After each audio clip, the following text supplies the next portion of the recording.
sigue. ¿Y los otros dos? Ya está una más. Dale.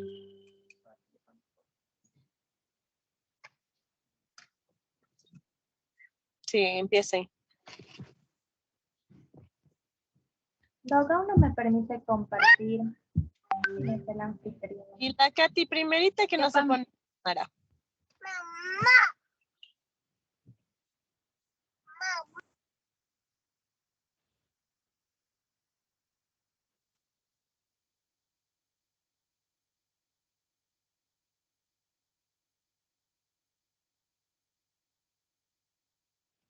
Ya, listo. Entonces, Empiecen.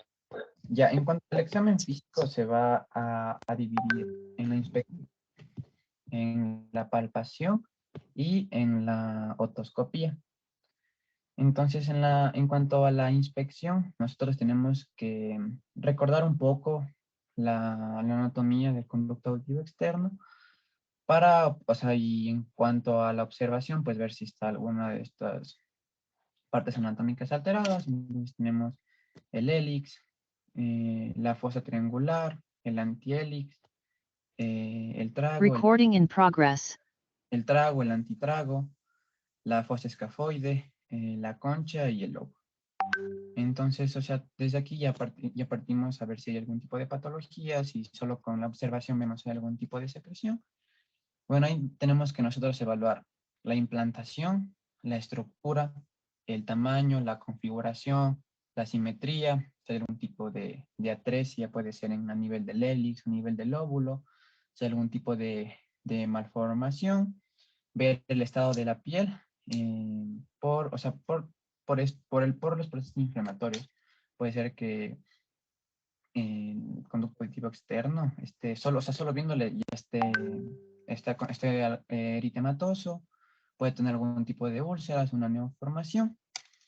Y también tenemos que observar las regiones preauriculares, las retroauriculares, buscando algún tipo de cicatriz o algún tipo de intervenciones, fístulas o quistes. También les voy a recordar un poco acerca de la implantación normal, que esto se debería de observar o intentar hacer en los pacientes pediátricos. Entonces, para esto nosotros vamos a trazar una línea imaginaria desde el canto externo del ojo, que es lo que está en la imagen, hacia la prominencia del occipucio. Y lo normal sería que el borde superior del pabellón auricular sobrepase esta línea. Y en algún trastorno cromosómico la implantación puede ser inferior y no va a sobrepasar, como en la imagen, la línea imaginaria que nosotros hacemos.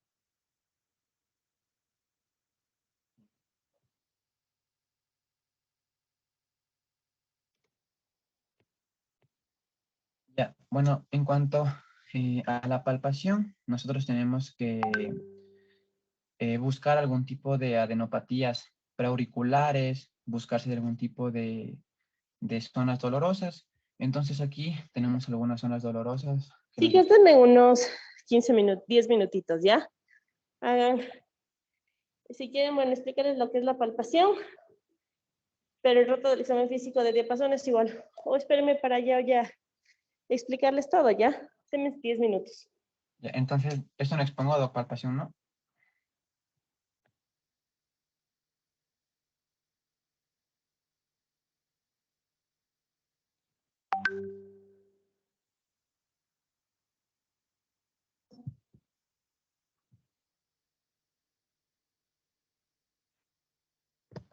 Ya, bueno, voy a continuar, me dijo que continúe.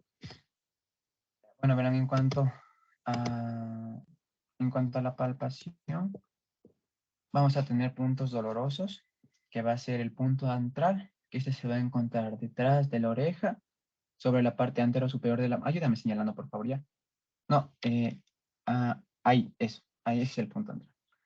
Que va a estar ubicado en la parte antero superior de la mastoides y a nivel del contorno posterior del conducto auditivo externo, que es donde está señalando la PAMI. Entonces, si a ese nivel presionamos, es un punto antral positivo. Tenemos el punto mastoideo, que este va a estar situado en la cara externa de la punta del mastoides, del temporal. Y bueno, aquí también si no lo podemos palpar, podemos buscar la implantación del esternocleidomastoide. Entonces igual, si le hacemos presión, vamos a tener un punto mastoideo positivo y el punto de la emisaria que se va a ubicar en la parte medial del borde posterior de la mastoides. Entonces, eso es un poco más arriba del punto mastoide. Y en el caso de tener estos 3 puntos dolorosos, esto es una indicación de que el paciente está atravesando de una mastoiditis. Ya también, en la imagen de al lado, ahí tenemos solo la movilización del pabellón auricular y del trago. Entonces, en el momento de nosotros mover hacia atrás o hacia adelante el pabellón auricular, y si le duele, este es o sea, es indicativo de un proceso inflamatorio. También podemos palpar adenopatías y la presión sobre el trago. Y si esto es o sea, si presionamos el trago eh, y le duele al paciente, esto va a ser un signo positivo de Bacha o signo positivo del trago, que esto va a ser igual un indicativo de una otitis. Siguiente, por favor. Ya. Bueno, en cuanto a la otoscopía, la otoscopía va a ser el examen visual directo del conducto auditivo externo. Entonces, esto nosotros tenemos que hacerlo de una manera sistemática para o sea, para producir el menor tipo de molestias. Entonces, para esto nosotros vamos a utilizar, cámbiale por favor. Bueno, para hacer la otoscopía vamos a tener diferentes instrumentos que nos van a permitir la valoración, porque necesitamos, o sea, materiales que nos permitan iluminar el conducto auditivo externo y igual la membrana timpánica. Entonces, para esto nosotros tenemos el espejo frontal, el endoscopio rígido, el otoscopio y el otomicroscopio. Entonces, en cuanto al espejo frontal, este ya no, o sea, casi ya no se utiliza porque es muy rudimentario en comparación con el otoscopio, pero les cuento un poco acerca de este. Bueno, el espejo frontal, o sea, se ponía en la frente y este tiene en el centro, justo ahí donde está señalando Pame, ahí tiene o sea, ahí se prende una luz y permite evaluar, pero ven que no hay nada de aumento o sea, no permite evaluar de una manera adecuada. En cuanto al otoscopio de luz, este ya todos lo conocen y como este va a disponer una lupa de aumento, permite observar con mayor precisión el conducto auditivo externo y principalmente la membrana timpánica.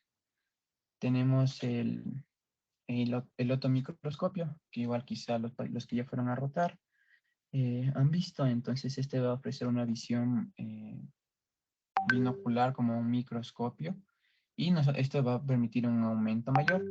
Entonces ahí nosotros podemos evaluar con mejor calidad la membrana auditiva. Y el endoscopio rígido que, como su nombre mismo lo dice, o sea, permite mediante la introducción del endoscopio a través del agujero negro podemos nosotros observar, es como un otoscopio más largo y más delgado. Siguiente, por favor. Ya, bueno, en cuanto a las técnicas de la otoscopía, nosotros tenemos que siempre empezar del oído sano, porque en el caso de que tenga un paciente una otitis unilateral, podemos hacer que sea bilateral, porque primero observamos el oído infectado y luego vamos al oído sano y podemos traspasar el slot. Entonces nosotros tenemos que rectificar la curvatura del conducto auditivo externo. Entonces tenemos que en las personas adultas traccionar hacia atrás y hacia arriba y en niños hacia atrás y hacia abajo. Una vez rectificada la curva, procedemos a la introducción del otoscopio con con el espéculo de mayor tamaño posible para poder visualizar de mejor manera. Siguiente, por favor. Entonces, nosotros, ¿qué podemos visualizar en el conducto auditivo externo?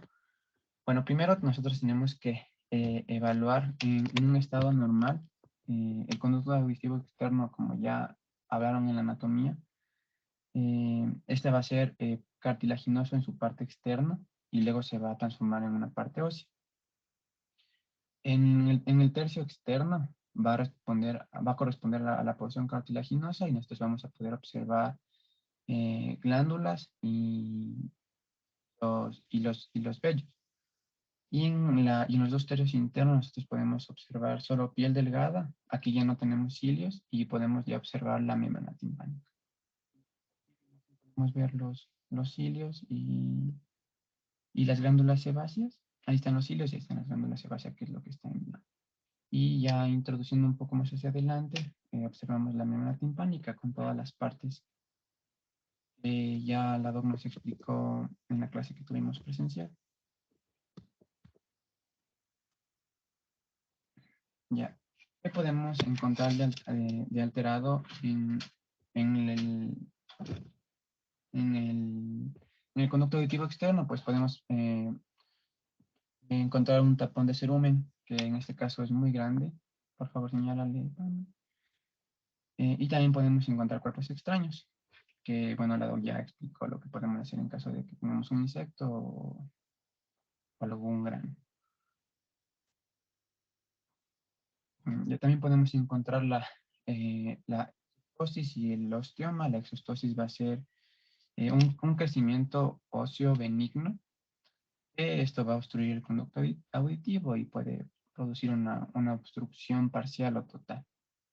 Y el osteoma, que igual es una lesión neoplásica benigna, eh, o sea, va a ser como parecida a la exostosis, porque igual son neoplasias.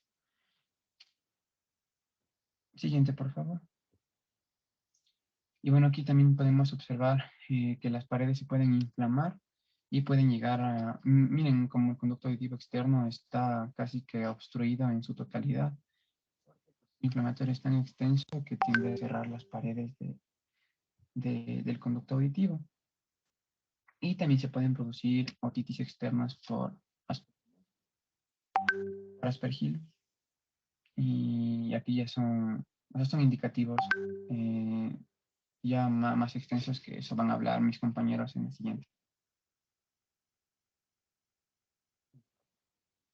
Bueno, en cuanto a la membrana timpánica, recordemos un poco las partes. Entonces vamos a tener la pars flácida y la pars tensa. Y que, bueno, cada una luego va a tener sus divisiones. Entonces vamos a tener el pliegue malular posterior y el martillo, que este va a ser como que el punto de referencia para nosotros para poder visualizar la membrana. Tenemos aquí el manubrio el proceso lateral, también tenemos el pliegue malular anterior, tenemos el cono luminoso, que ese sí se puede observar, y, bueno, toda la pars tensa. ¿Cómo va a ser la membrana timpánica en el examen directo? Pues va a tener un aspecto nacarado, puede ser translúcido y brillante, y a veces puede tener un color grisáceo. Esto igual va a depender del paciente, pero es lo que nosotros encontraríamos o sea, de manera normal.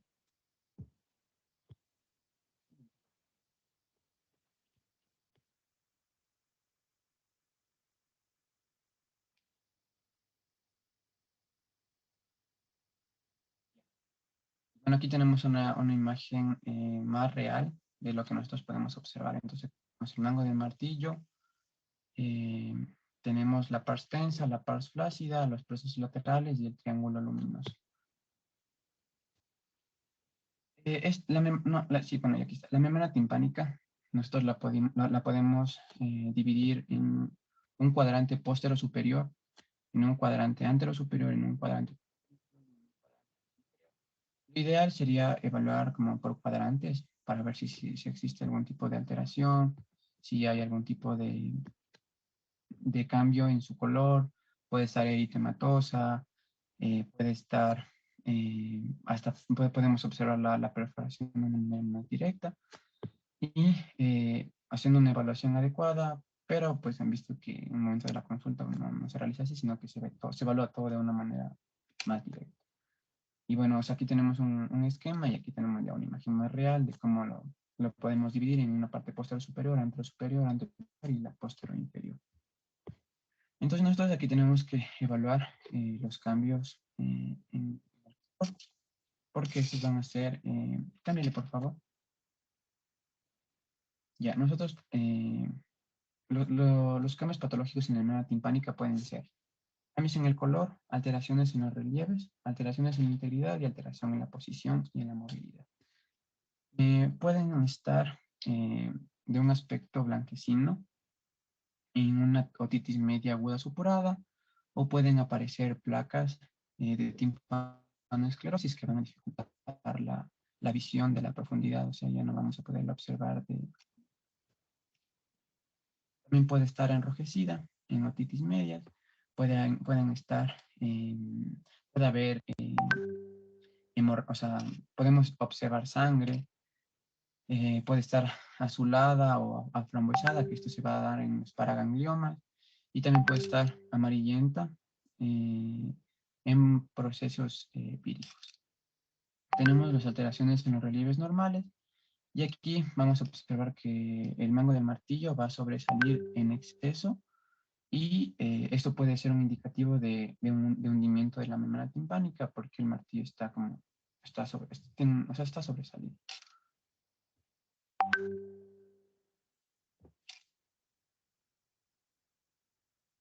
No, regrésale, por favor. Ya, perdón. Ya bueno, en cuanto a la integridad, nosotros podemos valorar las perforaciones o erosiones que se pueden presentar a nivel de la membrana timpánica. Y bueno, estas pueden ser centrales o marginales, que es lo que la nos explicó en la anterior clase. Y si es central, esta no va a destruir el anillo timpánico, pero si es marginal, sí lo va a destruir y puede llegar hasta el marco óseo.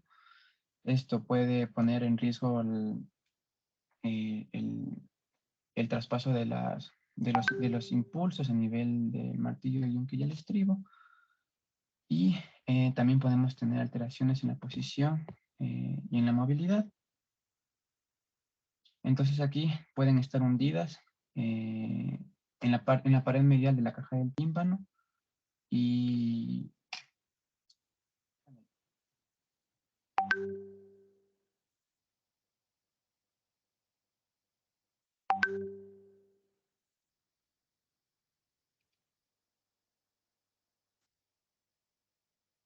¿a mí me puedes cambiarle, por favor?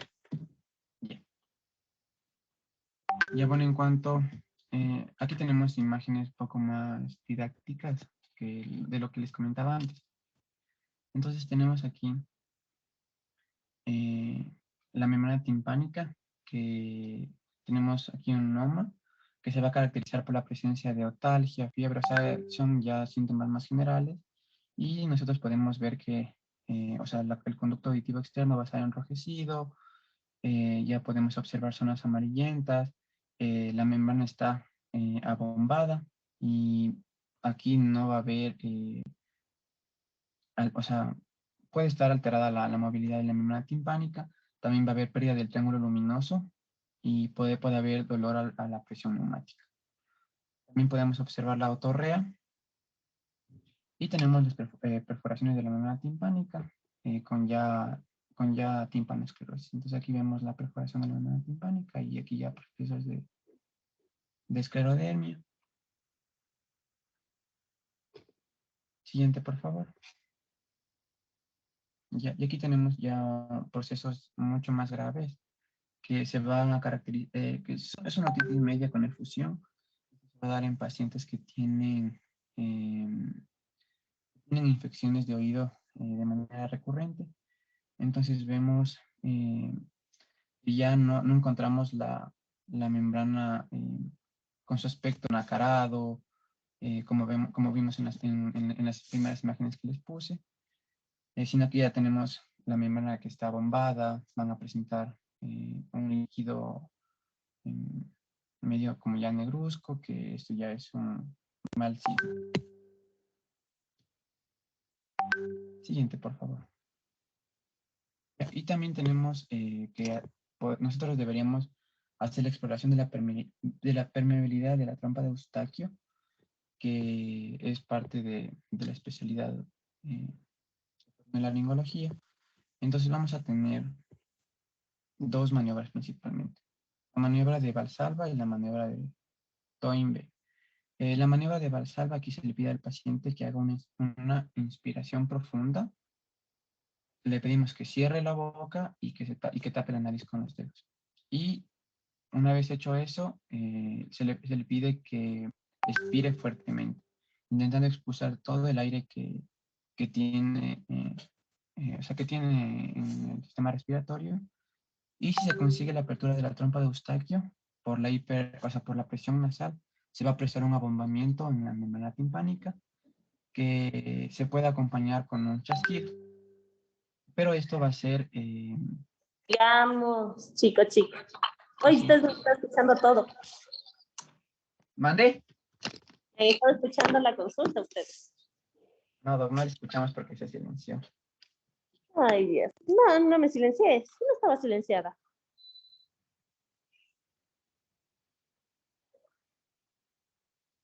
Uy, Dios mío. Del. Sigue, sigue. Pobrecitos.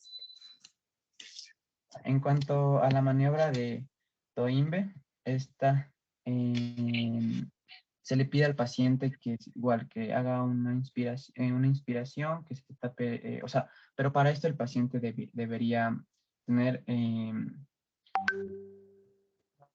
que tiene que, pedimos que como que acumule saliva en la boca y una vez que ya tiene como una gran cantidad, se le pide que se tape la nariz y que haga o sea, y que traje. Entonces igual Ya. estamos viendo por el otoscopio y si hay una permeabilidad de la trompa de Eustaquio, nosotros podemos ver un abombamiento a nivel de la membrana timpánica y sería un signo de que sí hay una permeabilidad de la trompa de Eustaquio. A ver, chicos, ¿se acuerdan los que estuvieron en algunos días en la rotación? ¿Qué significa? Acuérdense que el oído, como siempre digo, tiene comunicación con la nariz y la boca. Cuando nosotros tenemos una membrana íntegra, al hacer así, es como que le aumentamos la presión y ¡pum! Se abomba. Entonces, eso es lo que vamos a ver. Cuando, por ejemplo, hay perforación, esa presión que tú estás haciendo sale por la perforación y no se bomba. Entonces, eso es para ver o descartar una membrana íntegra y para ver cuando hay retracciones que no sabemos si hay o no hay membranas, si es una monomérica, es decir, que solo está una capa, entonces eso nos sirve.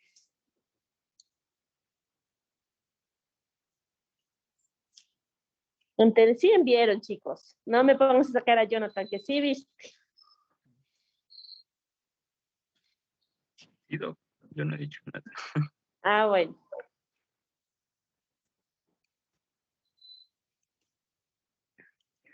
Siguen. Ya, eso sería todo. Hablaron sobre los diapasones. No, Doc, porque esas pruebas de audiometría son el siguiente tema. Perfecto. Dale. Sigamos con el otro grupo para adelantar. Ya, doctor, espérame un ratito. Ok.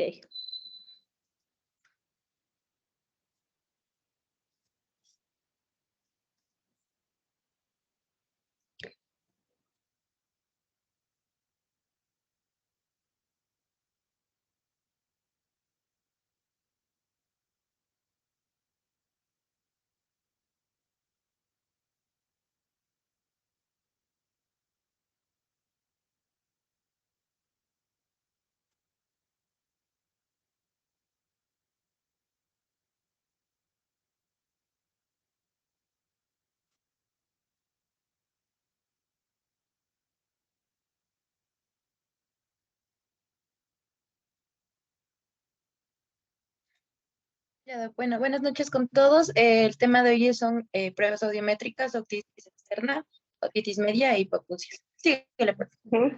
ya. Las pruebas audiométricas. Tenemos que la exploración audiométrica consiste principalmente en la valoración de la capacidad del paciente a percibir lo que son los tonos puros de intensidad variable. Estos pueden dividirse en una audiometría tonal y una audiometría verbal o logoaudiometría. La audiometría tonal lo principalmente es que valora la capacidad de un paciente para percibir tonos puros de intensidad variable. Y la audiometría verbal aquí va a cuantificar los umbrales de reconocimiento de los sonidos del habla. Síganle, por favor. Ya. La audiometría tonal laminar, la metodología es principalmente que se emplean sonidos puros con un rango de frecuencia de entre 125 a 8000 hercios, siendo la intensidad del estímulo regulable en pasos de 5 decibeles hasta alcanzar un máximo de 120 decibeles para la conducción aérea y de 40 a 70 decibeles para la ósea. Tenemos que aquí principalmente se introduce el paciente en una cabina isonorizada y se explora la vía aérea mediante la colocación de auriculares. Se determina el umbral de audición comenzando por el oído menos patológico a priori, o sea, el sano. La primera frecuencia estudiada debe ser de 1000 hercios para proseguir hacia las agudas y posteriormente hacia las graves.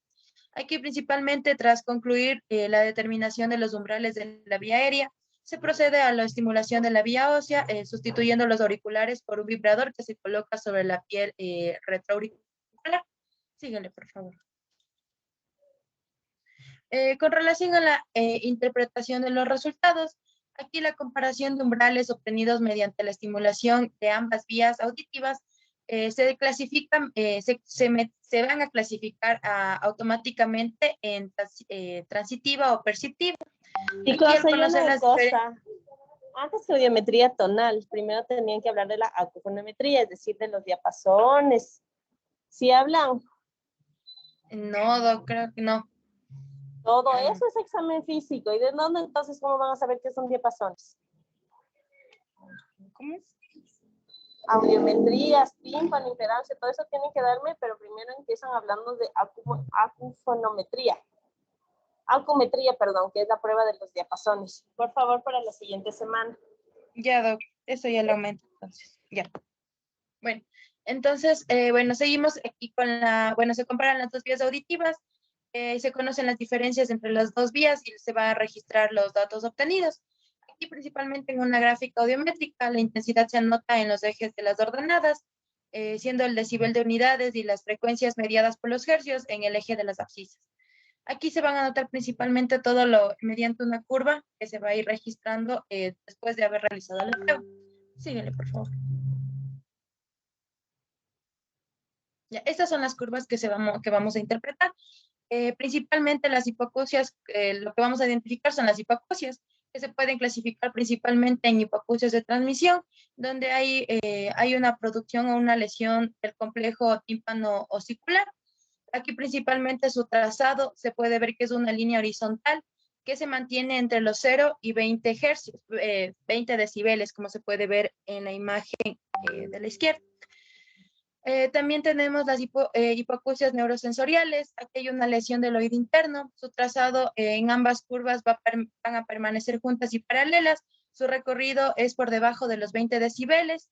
Tenemos también las hipoacusias mixtas, que ocurre una lesión en ambos niveles, neurosensorial y también lo que es el tímpano auricular.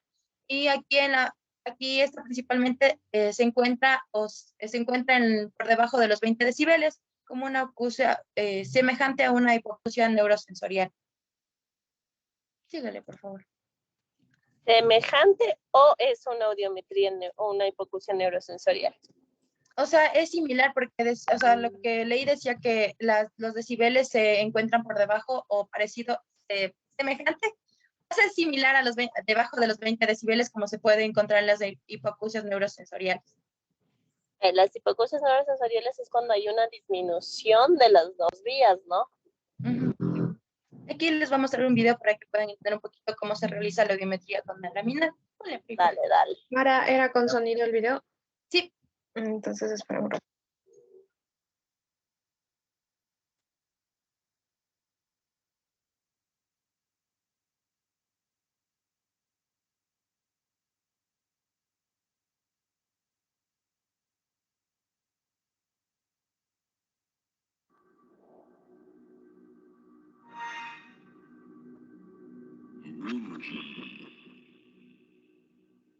Auxiliares auditivos.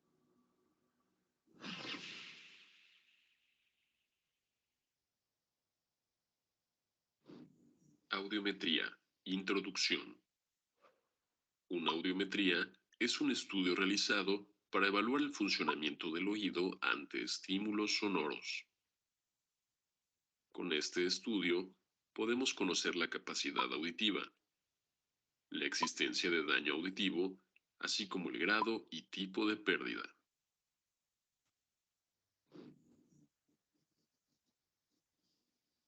Procedimiento. Al paciente se le colocan unos audífonos especiales.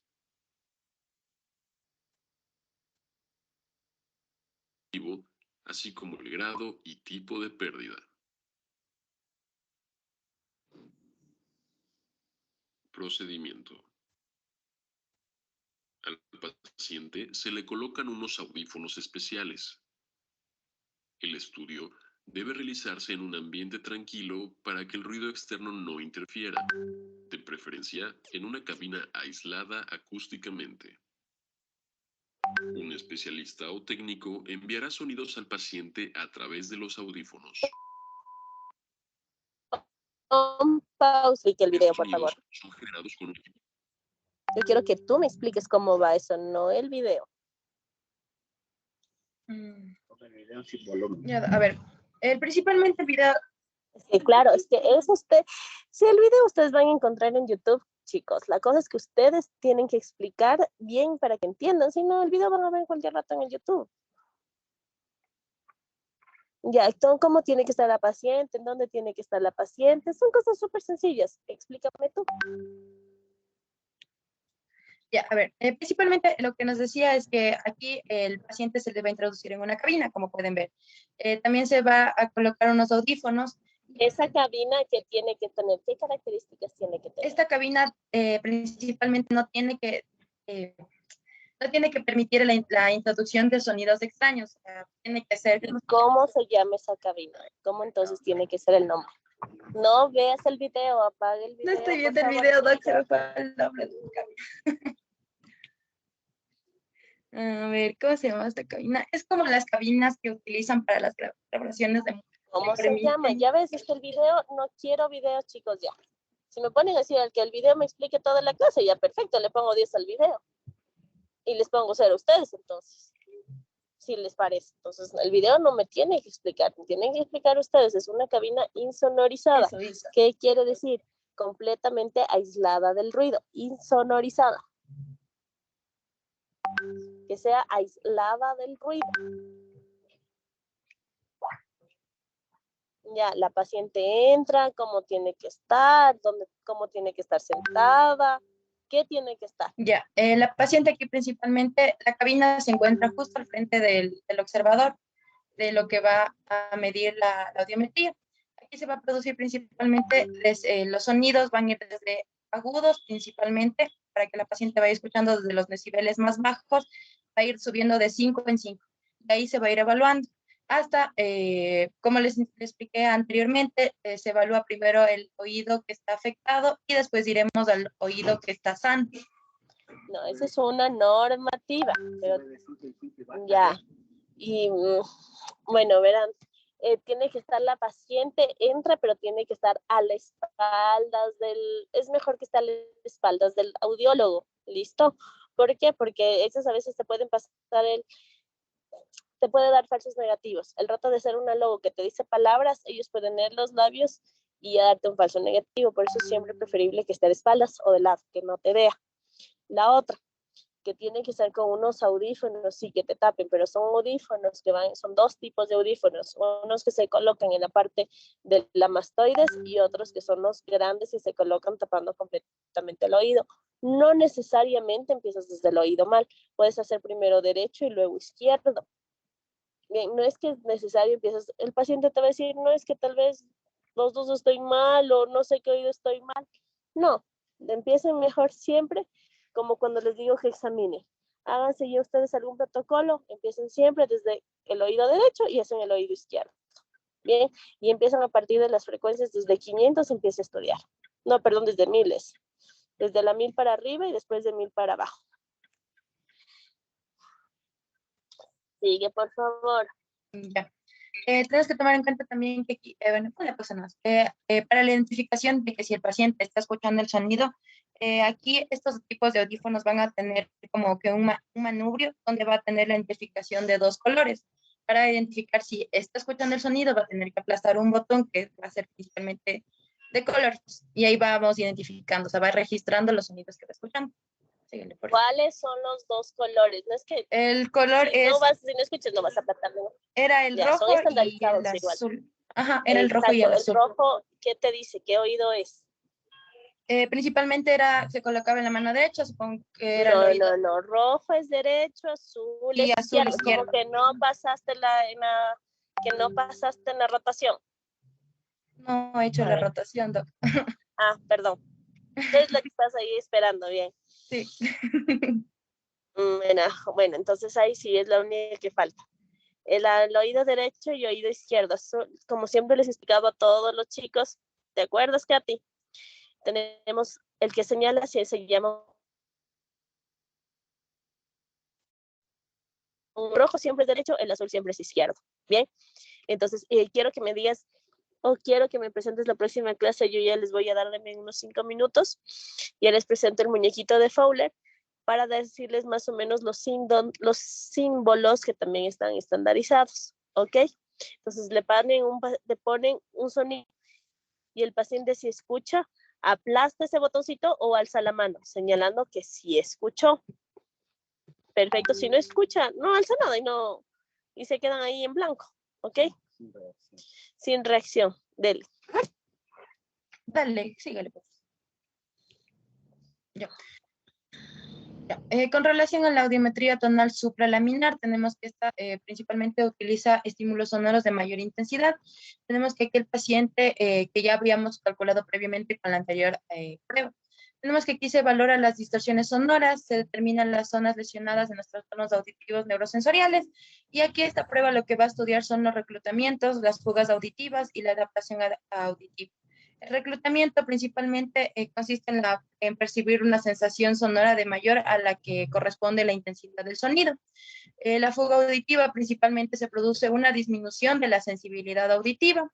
La adaptación auditiva consiste en la fatiga preestimuladora. Esta se produce principalmente por un aumento del umbral auditivo durante una estimulación sonora prolongada.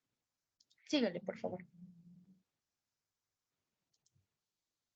Ya, aquí para la realización de estas pruebas tenemos las pruebas de reclutamiento, que son las pruebas del CIS de Hare y las pruebas de equiparación biural del Fowler. Estas, la verdad, estaban muy complejas y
¿Dónde estás? ¿Dónde no te encuentro? Y María José. Ajo.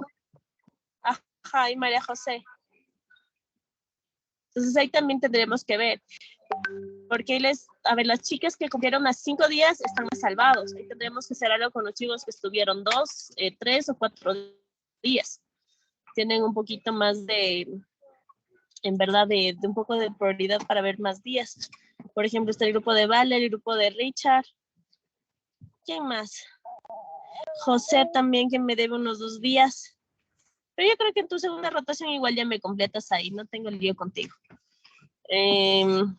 Vemos en eso. Yo quiero ver qué tal nos va la segunda rotación para ver cómo hacemos y cómo complementamos. Por ejemplo, Nicole con Richard. Sí que se quedaron creo que a 3 días.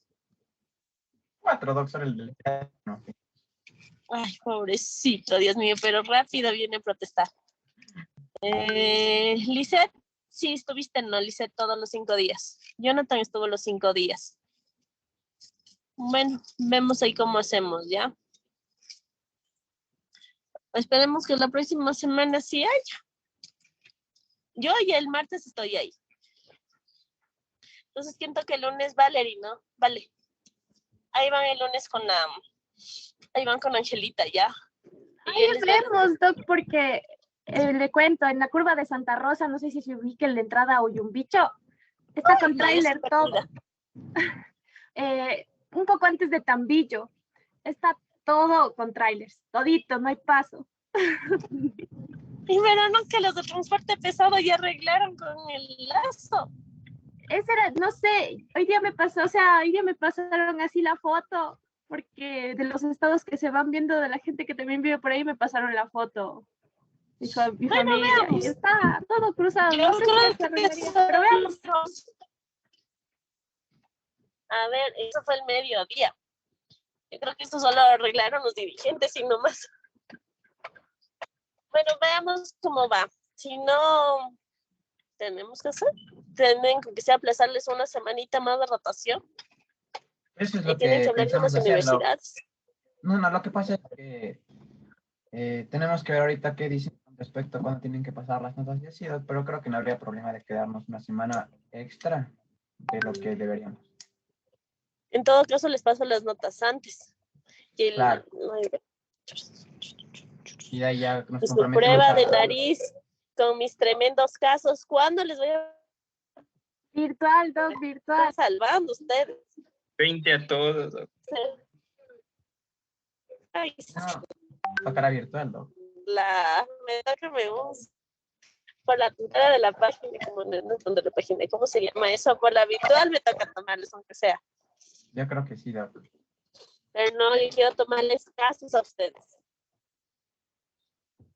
Por eso. Bueno, veamos, sigamos, porque ya las 8 tienen clases.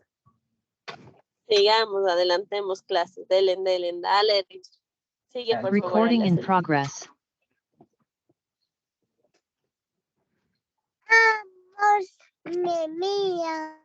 Ya.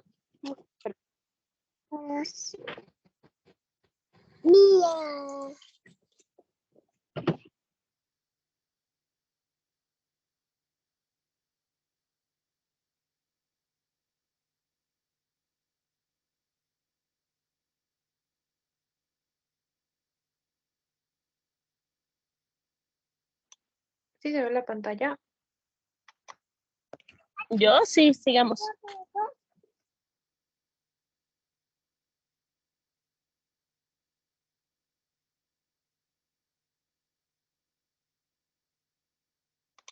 Ahora estás ahí.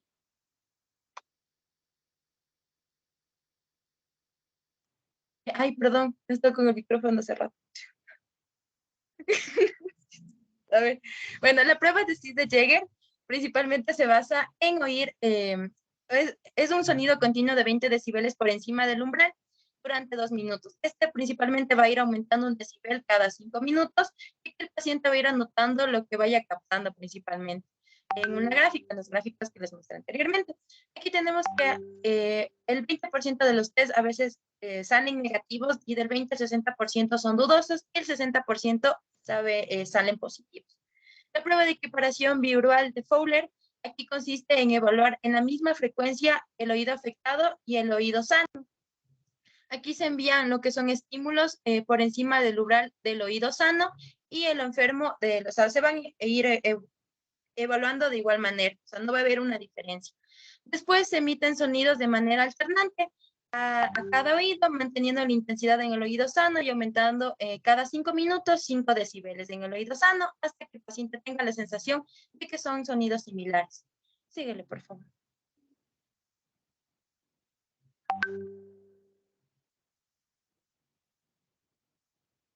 Dani, síguele, por favor. Como dijo no video, dale nomás.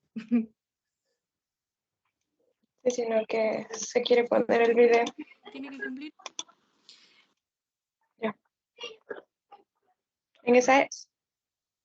Sí, ya. Y la prueba de Pacer, que es para la fuga auditiva, que principalmente se permite la detección y consiste en determinar umbrales por encima de la vía tras un estímulo sonoro continuo. Recordemos que aquí la fuga auditiva consiste en que hay una estimulación durante mucho tiempo, entonces la paciente se cansa, digamos como que se cansa de oír y pierde ese tipo de audición. Aquí se vuelven a determinar cada 15 minutos y a la hora, y la normalidad es una variación máxima de 5 decibeles. Síguele, por favor.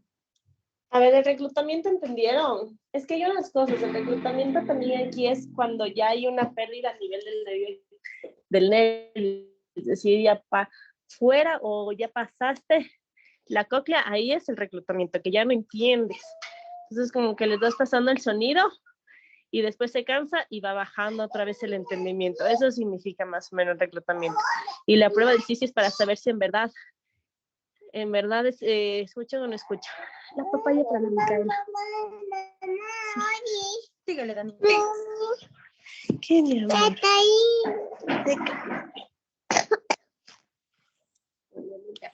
Y la prueba de adaptación auditiva, aquí principalmente se explora la adaptación del oído a un sonido durante 1 minuto. Lo normal es percibirlo durante ese tiempo, pero si el oído se fatiga, aquí rápidamente van a desaparecer los sonidos antes del minuto. Aquí se va a realizar una clasificación de lo que es normal, lesión coclear o retrococlear y lesión retrococlear. Normal va de 0 a 5 decibeles o lesión coclear de 15 a 20 decibeles y lesión retrococlear que sea mayor a 20 decibeles. Síguele, por favor. Ya. Y la audiometría verbal principalmente, aquí se van a presentar una lista de palabras y fonéticas equilibradas a diferentes intensidades y se va a trazar de igual manera una curva para identificar si va identificando los sonidos de las palabras. Aquí la duración aproximada de esta prueba va a ser de 15 a 20 minutos, aunque al exigir la colaboración del paciente, el tiempo puede ser mayor en función de su colaboración. Tenemos que aquí se pronuncian palabras de diferentes intensidades y aquí va a pasar por 3 fases. Un umbral de detectabilidad que oye para alcanzar y no reconoce el sonido. Un umbral de audibilidad, oye el sonido pero no capta el significado. Y un umbral de inteligencia, que principalmente es que si le interesa medir y oye y comprende lo que se le está presentando. Síguele, por favor. No me entré la contraseña otra vez. Ya. También pruebas verbales, que es a viva voz y con medios electrónicos. Tenemos que las pruebas a viva voz son pruebas de ítems a viva de sonidos. Aquí principalmente se pronuncian palabras y números conocidos al sujeto a diferentes intensidades de voz. El paciente tiene que repetir lo que entiende, contándose errores y aciertos. Y también para evitar que el paciente repita palabras mediante lo que la doctora explicó, que leen los labios, se debe tapar los labios y nombrar las palabras sin voz, o sea, tratar de tapar así para que pueda identificar y para que no lea al paciente, o sea, no haga cambio. Y también la prueba de los ítems a viva voz con sonómetro es una prueba que es idéntica a la anterior, pero aquí se pone un sonómetro al lado del paciente para que capte las intensidades de la emisión. Y con los medios electrónicos principalmente es lo mismo. Aquí se introduce al paciente en una cabina, esa era la palabra, insonorizada. Se coloca aquí principalmente los auriculares en ambos oídos para explorar la vía aérea. Aquí por medio del altavoz grabados y se presenta diferentes listas de palabras en diferentes intensidades. Y lo que debe aquí hacer es el sujeto es explorar y debe repetir, aunque no comprenda el significado de las mismas. Síguele, por favor. Ya vaya con papá. Ya, siguen chicos. Ya Ya. estoy por fin trabajando en la La exploración, aquí también vamos a integrar lo que es la exploración auditiva infantil, que estas se van a dividir en pruebas subjetivas. La babimetría, que es usada durante la primera semana de vida, y principalmente se coloca el altavoz, el babímetro a unos 10 centímetros del oído para explorar. Y aquí también vamos a tener que observar las reacciones, principalmente reacciones de atención o alerta, reacciones de la postura, reacciones del comportamiento y variaciones de la frecuencia cardíaca del bebé. Los juguetes sonoros, aquí estas pruebas se realizan en menores de 2 años. Esta prueba es denominada el test de Edwin y analiza las respuestas mediante 3 tipos de sonido.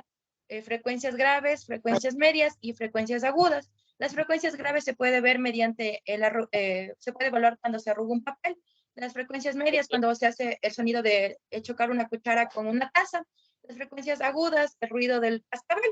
Aquí también se estimulan las respuestas de 3 a 4 meses, que de 50 decibeles, de los 7 a 9 meses, vamos a localizar sonidos que van superiores a los 30 decibeles, y de 9 a 13 meses van sonidos de mayores a los 20 decibeles. Y esto de la exploración audiológica a los niñitos chiquititos, no hay cómo hacerles en una, ay, mi amor, no hay cómo hacerles en una cabina, entonces se les hace a campo libre, y en audiometría hay que decir audiometría a campo libre, donde les ponen los sonidos, donde les ponen palabras, donde ellos escuchan, o donde más sienten que escuchan bien, pero ahí se tiene que decir audiometría a campo libre. Dígale, por favor. Ya, también hay reflejos de orientación condicionado. Estas pruebas se realizan entre los 9 y 3 años. Se basan en determinadas ocasiones de un estímulo visual y auditivo. Aquí lo que principalmente se va a observar es el movimiento de giro de cabeza hacia la fuente estimuladora. En la audiometría de Pet Shop, esta se realiza en niños de 2 a 5 años. El niño realiza un acto motor voluntario al oír el estímulo. Y principalmente aquí se realiza un juego, como es apilar cubos, jugar puzzle y pulsar el interruptor para determinadas imágenes. Sígale, por favor. También las pruebas de emisiones autoacústicas. Aquí principalmente lo que se realiza es la medición de ondas sonoras producidas en el oído interno. Aquí los sonidos causan el movimiento de las células ciliadas externas cuando se responden a los estímulos auditivos.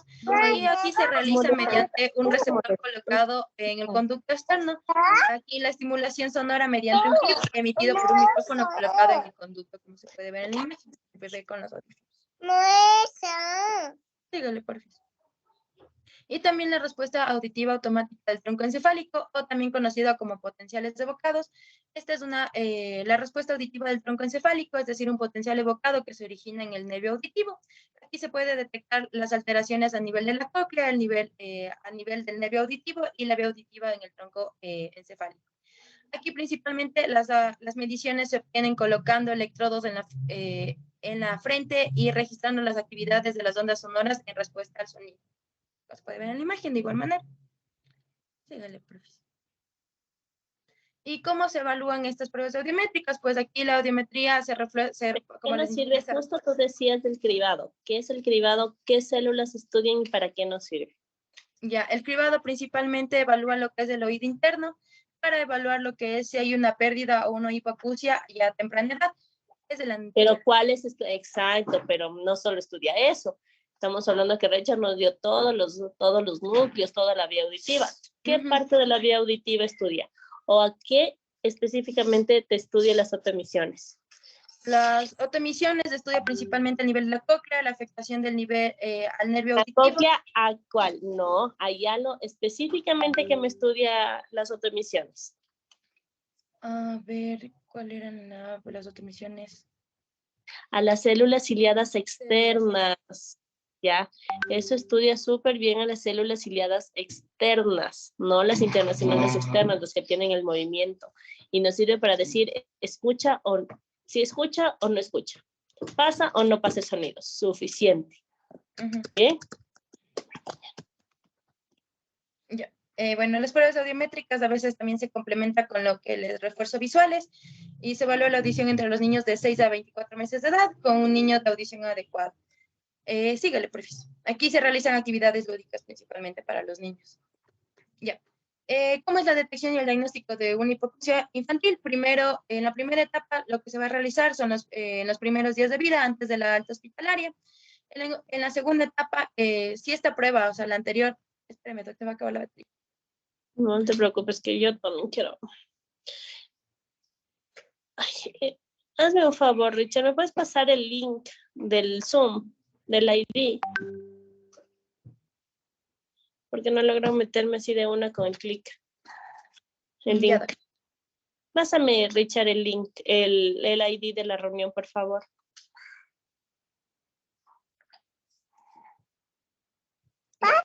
Entonces, en la segunda etapa lo que aquí hice es, los niños que fracasaron en la primera etapa, es decir, cuando ya se realizó la prueba, aquí los niños son emitidos de nuevo al hospital para realizar una nueva prueba entre las 2 y 8 semanas después del alta. Aquí al tercer mes de edad, los resultados positivos deben validarse con un otorrinolaringólogo o un audiólogo mediante pruebas de diagnóstico o pruebas electrofísicas realizadas. Aquí los bebés identificados con una pérdida auditiva tienen que realizar una intervención temprana muy pronto antes del diagnóstico final y este diagnóstico debe ser antes de los 6 meses. Sí, gracias. Ya.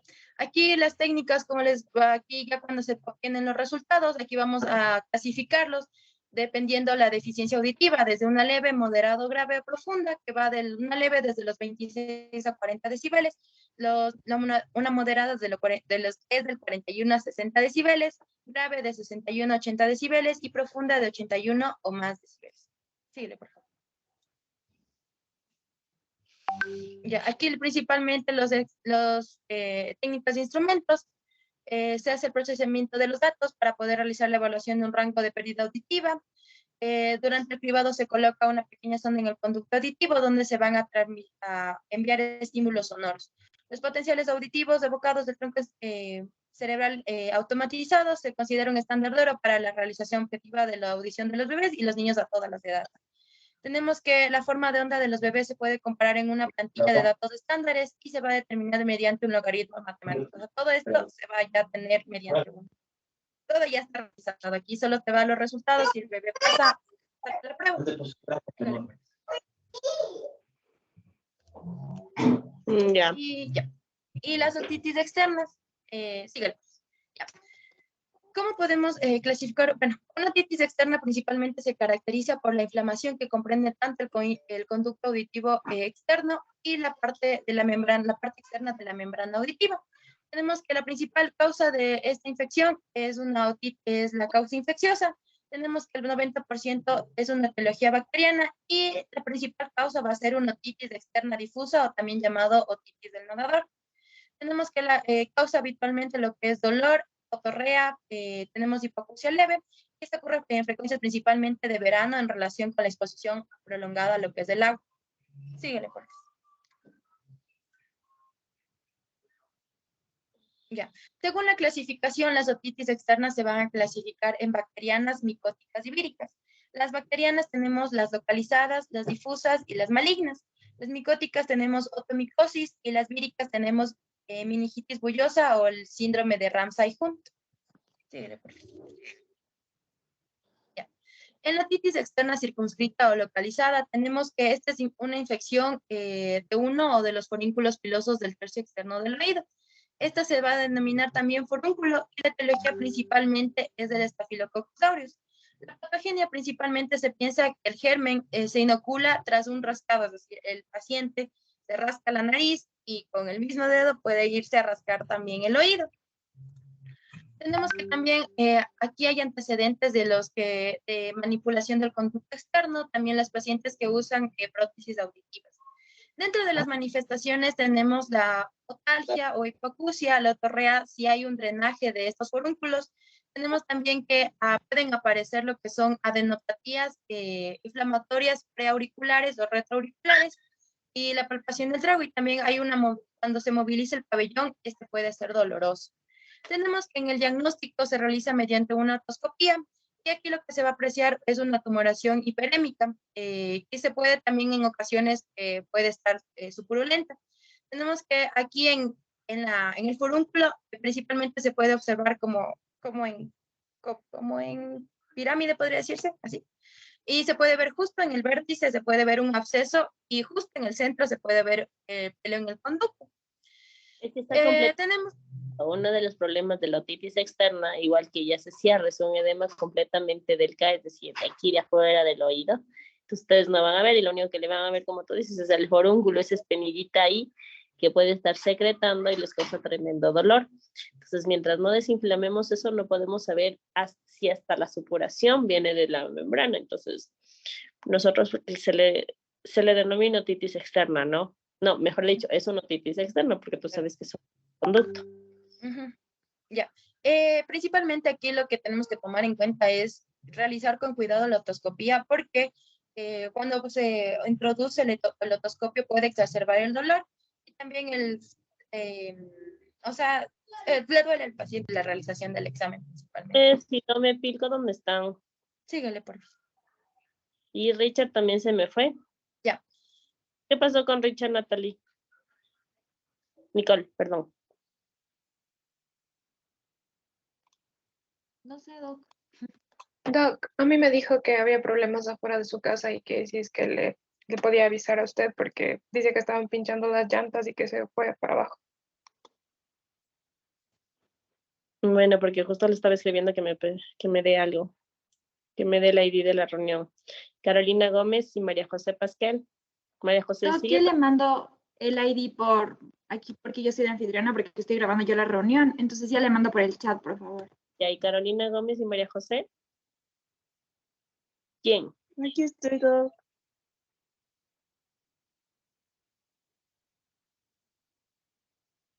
Y María José. Doc, apague la luz porque estoy con fiebre, por favor. ¿También estás contagiada? No, no sé, solo que me arde un poquito la Pero- garganta. Ustedes los que me contagiaron. No sé qué pasó, el Richie fue, Doc. Es que en verdad no tengo dos temas. Ya fuera de broma, en verdad creo que salía de ustedes. Ay, Sí, Dios mío. yo voy a hacer una prueba de COVID, por si acaso. Nelly, Nicole mejor no dice nada.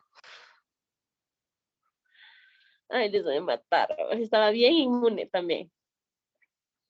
Con Katy celebrando también el cumpleaños de ella, estuvimos haciendo un montón de cosas. No puede ser que me esté contagiando ahorita. Ay. Pero nosotros estamos bien, Doc, así que no fue con nosotros. O sea, José y yo estamos bien. Yo Pero también no, estoy viendo y yo sí estaba con Richard igual que Nicole. creo que...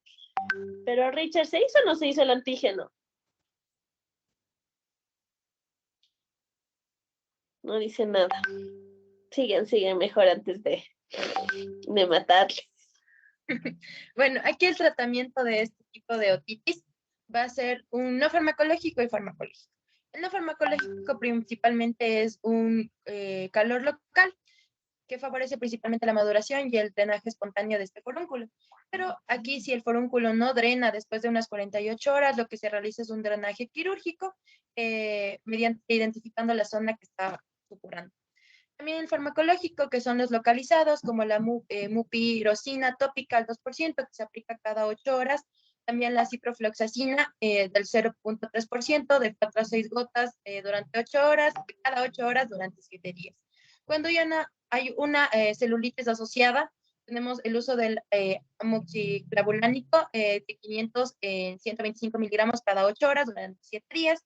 La clindamicina de 300 miligramos cada 8 horas por 10 días cuando son alérgicos a los beta-lactámicos y además se puede asociar a analgésicos y antiinflamatorios orales. Ya. Sí, sigue.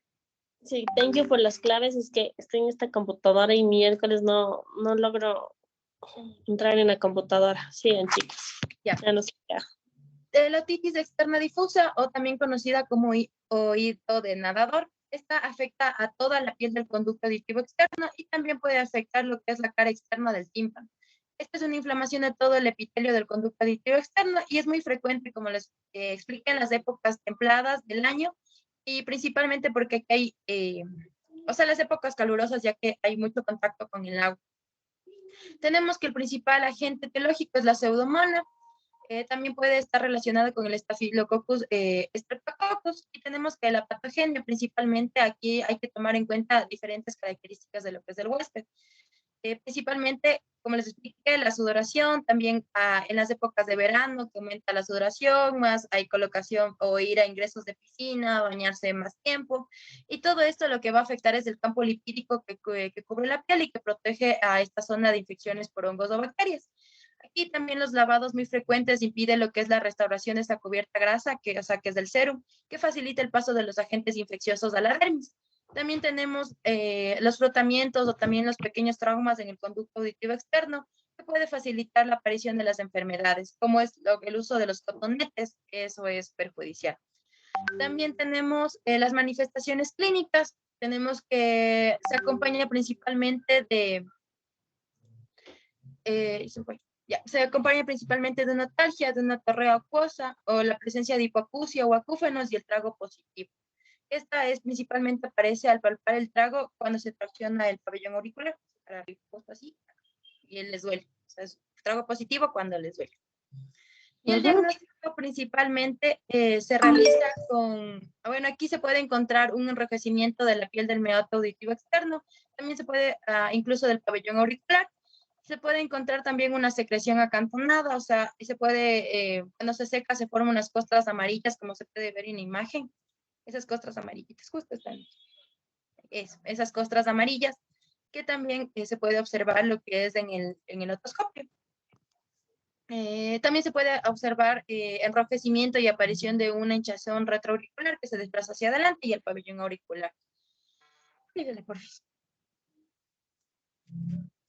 Ya, en el tratamiento aquí se va a dividir en una no complicada y sí mejoría a las 48 y 72 horas.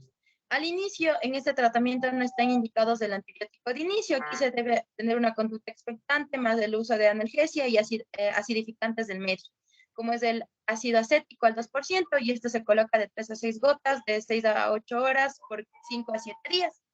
Cuando no hay mejoría a las 48 72 horas, aquí ya se emplean son los aminoglucósidos, más el poliximina beta en gotas de 2 a 4 gotas cada 6 horas por 7 días, o el uso de ciprofloxacina al 0.3% de 4 a 6 gotas durante 8 horas cada 8 horas durante 7 días. Este puede ser asociado o no a un glucocorticoide.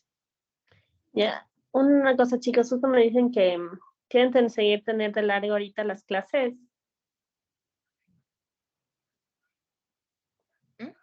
Chicos, me dice Rita que Angio se ha cancelado.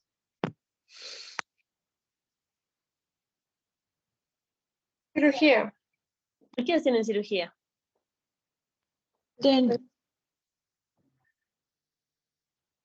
Bueno, dale, vayan. Siga. Dale.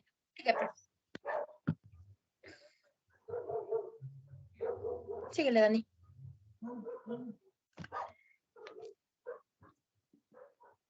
Ya.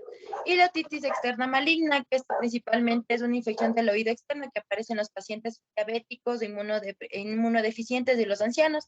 El principal agente etiológico es la Pseudomonas aeruginosa, y esta se extiende principalmente por los tejidos blandos próximos al hueso temporal, originando osteomielitis de base, y puede producir una afectación de los pares craneales y complicaciones endocraniales, como son la presencia de trombosis de senos venosos, meningitis y abscesos cerebrales. Tenemos que, como les expliqué, la patogenia principalmente es la Pseudomonas aeruginosa, que produce endotoxinas, y estas endotoxinas son las responsables de las neuropatías craneales múltiples periféricas. Lo que va a causar es una vasculitis necrotizante y lo que va a contribuir a la destrucción de los tejidos locales. Aquí esta diseminación se va a dar principalmente en 3 direcciones: en el agujero de Silbrina hacia la fosa infratemporal, también hacia la glándula parótida y el foramen del estilomastoideo, que va a afectar principalmente al nervio facial, y el foramen yugular, que va a afectar al par craneal 10, 9, el 11 y el 12. Síguele, pues. Ya. La clínica tenemos que principalmente se presenta con dolor intenso que se extiende hacia la rama mandibular y a la región temporal y que empeora con los movimientos cervicales. También se puede producir una otorrea purulenta, una hipoacusia de transmisión, también dolor que se hacen muy intensos y no hay respuesta al tratamiento médico convencional en estos tipos de pacientes. Síguele, profesor. Ya, el diagnóstico de igual manera se va... Ya. El diagnóstico principalmente se va a hacer por una otoscopía. La otoscopía lo que va a mostrar, como se puede ver en la imagen, se puede ver una secreción amarillenta o verdosa o pastosa y purulenta que cubre todo el conducto auditivo externo. También se puede presentar edematosa y con tejido de granulación o áreas ulceradas, sobre todo en la pared anterior del conducto auditivo externo. Una cosa, perdón, ahorita sí estaba con esta computadora que no me dejaba. ¿Cuál es la típica de una otitis externa, la otitis externa maligna? ¿En dónde se presenta? Esta principalmente, o sea, ¿quién afecta? ¿Qué tipo de paciente Esta principalmente se presenta en pacientes diabéticos, inmunodeficientes y personas ancianas. Perfecto, eso es lo que tienes que saber.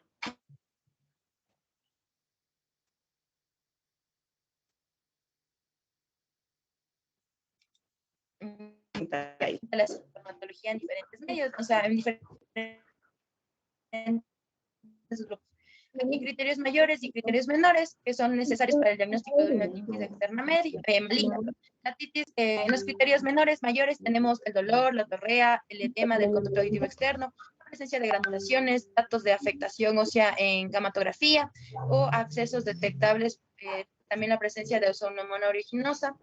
En los criterios menores, de igual manera, pacientes diabéticos de edad avanzada, ineficiencia del tratamiento convencional, datos radiológicos de afectación ósea y el mal estado general o afectación de partes craneales. Ya. Aquí principalmente el ingreso va a ser un ingreso, el tratamiento se va a realizar durante un ingreso hospitalario. Tenemos que esto, ya que es un tratamiento prolongado y que requiere completarse con desbridamientos quirúrgicos de las lesiones. Tenemos que las pautas de antibióticos antiseudomónicas más utilizadas son la ciprofloxacina dosis altas o prolongadas, que son de 40 microgramos cada 8 horas vía intravenosa. Tenemos también durante 4 a 8 semanas, que el tratamiento debe mantenerse hasta que la gamatografía con galio demuestre la desaparición de toda actividad de la enfermedad. También la ceftazidima, 1 gramo intravenosa cada 8 horas durante 4 a 8 semanas. La pipereciclina tozobactam, 4 gramos intravenosos cada 8 horas durante 4 a 8 semanas. Síguele, por favor. Ya. La otitis externa fúngica tenemos principalmente que es una otitis producida por hongos saprofíticos oportunistas en el conducto auditivo externo. Las causas frecuentes son el tratamiento prolongado con gotas ópticas de antibióticos, la exposición continua de agua, también que hay una maceración, o sea, se pierde el pH ácido del oído y, es un ambiente óptimo para la acumulación de microorganismos. De etiología tenemos el Aspergillus y el Cándida. Los factores predisponentes tenemos épocas calurosas y administración de gotas antibióticos y corticoides prolongados.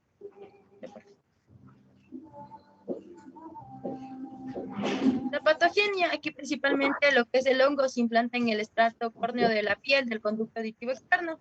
Este va a permanecer siliente durante días o semanas y posterior va a comenzar a proliferar en la piel. Tenemos que la queratina aquí se descama y la cera se va a perder y produce una inflamación de la piel y el crecimiento del color. La clínica principalmente se produce una otalgia leve, prurito, secreción blanquecina o negruzca y sensación de objeto extraño en el oído. Ya. El diagnóstico principalmente se van a visualizar, como se ve en la imagen, los tampones algodonosos, como si estuvieran algodoncitos en el oído, y hay también la presencia de masas o hifas negras, que son esos puntitos negros que se pueden ver. El tratamiento principalmente consiste en la limpieza del conducto auditivo externo y esto se realiza mediante una aspiración, el uso de alcohol boricado al 70% de 5 gotas cada 12 horas por al menos durante 10 días, clotrimazol tópico al 1%, 8 gotas cada 12 horas por 14 días, Y fracasos en los pacientes inmunodeprimidos se debe asociar aquí también un antifúngico oral como es el ketoconazol, de 200 a 400 microgramos cada 24 horas. Perfecto, pero más que el ketoconazol vía oral, lo típico, si ustedes están viendo esas hifas en el oído que son chiquititas, lo primero que tienen que hacer es aspiración. Solo aspiren. Igual, o manden el otorrino, pero el tratamiento es la aspiración. Y después sí le pueden poner ácido boricado, o si no hay un gotero que tiene justo un micótico, un antimicótico que se llama el leconazol. Entonces eso le pueden poner unas 2 a 3 gotas cada 8 horas por unos 5 días, va súper bien. El cotrimoxazol tópico estaría bueno, pero no llega tan adentro del conducto, así que mejor va este gotero. Y lo principal es la aspiración, ¿bien? Más que algo bioral, no, bioral es, como es algo re pequeño, no les va a servir mucho, ¿bien? Síguele, por eso. Ya. La meningitis bullosa, ya entramos aquí a las otitis víricas. Esta principalmente es una enfermedad producida por virus que afecta gran parte, la parte más profunda del conducto auditivo externo y la membrana timpánica. Aquí es que se produce por un curso de catarro de las vías aerodigestivas superiores y un catarro. Es las 8 de la noche, ¿van a seguir o todavía o ya le cortamos?